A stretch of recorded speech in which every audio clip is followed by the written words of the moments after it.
অনেক বছর আগে এক নদীর ধারের ছোট্ট গ্রামে রতন নামে এক গরিব জেলে থাকত। প্রতিদিন সে নদীতে মাছ ধরত, কিন্তু খুব কম মাছ পেত, তাই তার সংসার কষ্টে চলত। একদিন ভোরে রতন নদীতে জাল ফেলিল। কিছুক্ষণ পর জাল তুলতেই সে অবাক হয়ে গেল।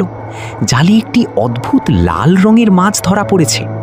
হঠাৎ মাছটি মানুষের মতো কথা বলে উঠল, রতন, আমাকে ছেড়ে দাও, আমি সাধারণ মাছ নই। রতন বিস্মিত হয়ে বলল, তুমি কথা বলতে পারো?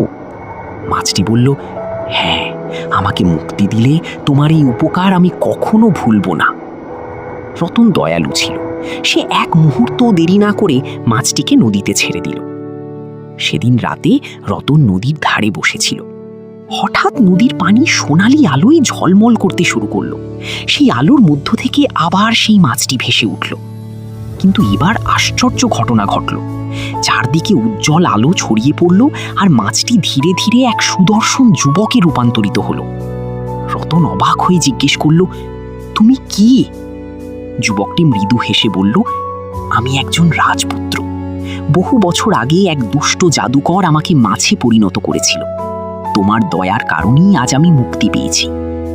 রতন খুশি হয়ে বলল, আমি তো শুধু একজন বিপদে পড়া প্রাণীকে সাহায্য করেছি। যুবকটি বলল, আর সেই কারণেই তুমি এই পুরস্কারের যোগ্য। এই বলে সে নদীর পানিতে হাত রাখল। মুহূর্তের মধ্যেই নদীর গভীর থেকে একটি স্বর্ণে ভরা কলসি ভেসে উঠল। রতন বিস্ময়ে তাকিয়ে রইল।